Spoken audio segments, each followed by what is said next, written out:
to be! I guess she considers sniffing the glove first base. But the whaler and evil stepmother, it turns out, are in cahoots with each other, and they want to stop them from hooking up. I trust I've been clear enough. If Mr. Maltravers is so important to you, then you marry him. Actually, that's a great idea. If she's so evil, why doesn't she just leave Elizabeth's father and go with the whaler guy? Doesn't that make more sense? Whatever. It seems that boat has sailed or sank, so I guess it's better just to cut their losses and move on to the next logical step. Hold the father up at gunpoint, force him to sign the whaling concession, and tie him up so he won't escape. Tell me you wouldn't do the same thing! So he sends the message to the whalers that they're allowed to hunt wherever they please, but luckily the mice cut the wires before the message can get out. I'm sure that won't backfire in any way! But wait, with the father tied up, someone's liable to come across him. So again, what's the logical thing to do? The ship has to sink tonight, but remember, not a second before midnight, or else all your work will have been for nothing. Consider it done, Pally. Midnight on the dot. That's right. It's the evil gang of sharks that sank the Titanic because of a needlessly complex whaling scheme. Aren't you glad we're simplifying the emotions of a horrendous tragedy to an insultingly basic battle of good versus evil? After we've arranged for the iceberg to appear in front of the ship, we'll hold the rudder in our teeth, keeping her on course. I don't even get it. Why do these Titanic movies need a bad guy? Isn't the iceberg sort of the designated villain? Well, let's just call it a bet. A couple of my boys think they can heave an iceberg farther than tentacles can. Oh, that sounds like great fun. So the sharks trick a giant octopus named Tentacles into an iceberg throwing contest. There's a giant octopus with a dog's face in this movie, and they're only waiting till the last third to show it. Quite to subtly wheel us into that suspension of disbelief. Don't you realize what you've done? I beat the sharks at ice throwing. You threw an iceberg at a ship full of people. I don't know how many of them we'll be able to save. Oh, no! It's not like he can just grab the iceberg and push it out of the way. Oh wait, yes he can. Why don't you just grab the iceberg and push it out of the way? So the whaler and stepmother escape on the boat, and not to give anything away, but the iceberg hits the ship. Hey, considering how much else they changed in this movie, I'm surprised they kept that. They're sure to send out an SOS. Maybe there's a ship near enough that can make it in time to help us. Oh my goodness, we cut the wire.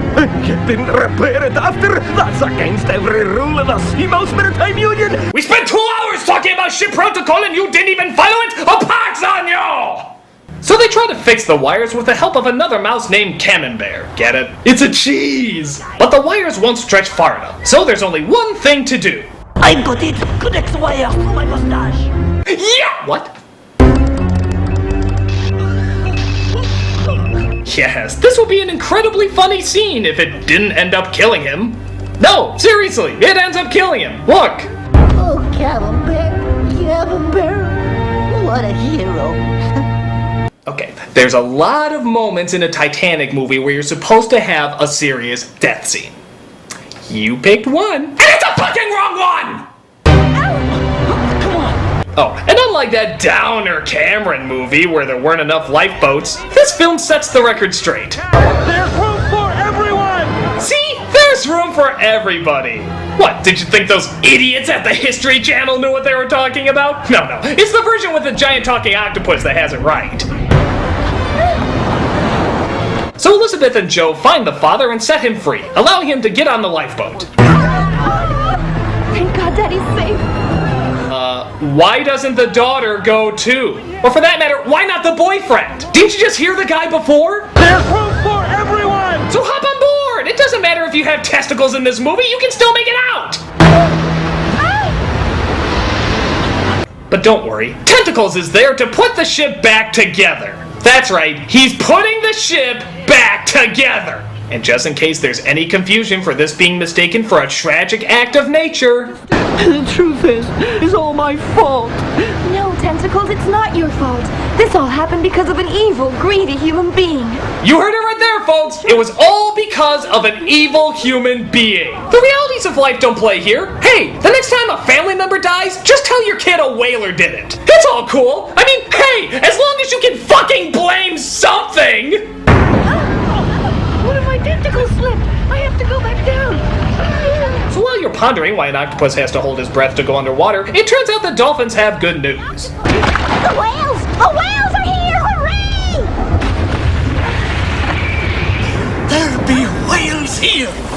the whales seem to save everybody on the ship, even the captain. Yeah, because we all know he made it out okay. But unfortunately, Tentacles can't hold on anymore and goes down with the ship.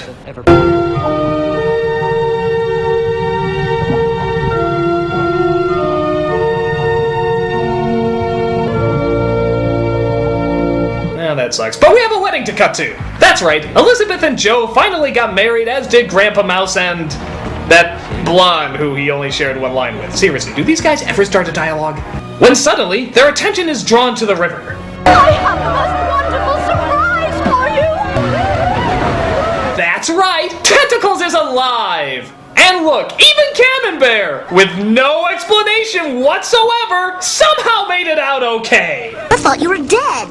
Nope. Tentacles is alive! Look out there in the whales! All the others are alive too! That's right, even though there were no whales or people in that shot you just saw, apparently everybody made it out alive. Thank God this isn't the least bit insulting to the hundreds of people who tragically lost their lives, or else this could possibly be the worst thing we ever produced as a species. Tentacles, you are a true hero. And the many people who couldn't find space in the lifeboats, you saved their lives too. Tell us how you accomplished such an amazing feat. It was the whales who did it, really. What is up with the whaling shit in this movie? Look, if you want to make a movie about whales, that's fine. More power to you. But leave the deaths of hundreds of innocent people out of it if you don't mind. I mean, even Ferngully just stuck to the rainforest. They didn't try to work in the Hindenburg disaster or anything.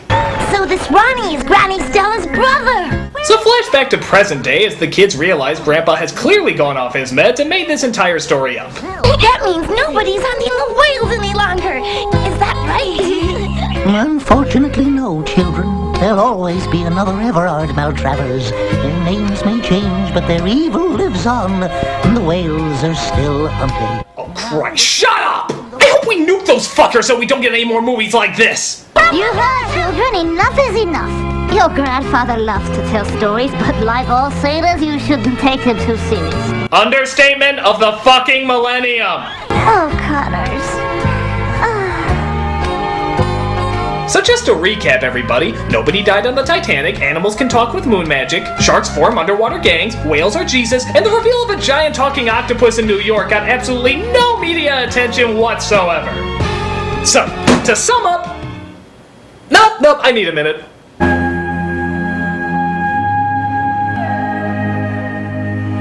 Okay. Can you see why this is worse than the other one? I mean, the animation is better, but this goes from stupid to disgustingly insulting. Just the idea that people took this tragedy and turned it into such a lame ploy to save the whales is mind-boggling. The Titanic story has nothing to do with whales, so why'd you make that connection? It's insulting to history, it's insulting to children's intelligence, and it's straight up insulting to the people who died. Honestly, it's sort of hard to watch, it's so horrendous. I mean, it honestly makes this film look more realistic. The film with the rapping dog is actually closer to the real story of the Titanic. That is a new low for a kids movie to sink. It's beyond shit, and my guess is it'll take days before you stop feeling unclean from it. My only hope is that people will finally learn their lesson and stop making animated spin-offs off this shit.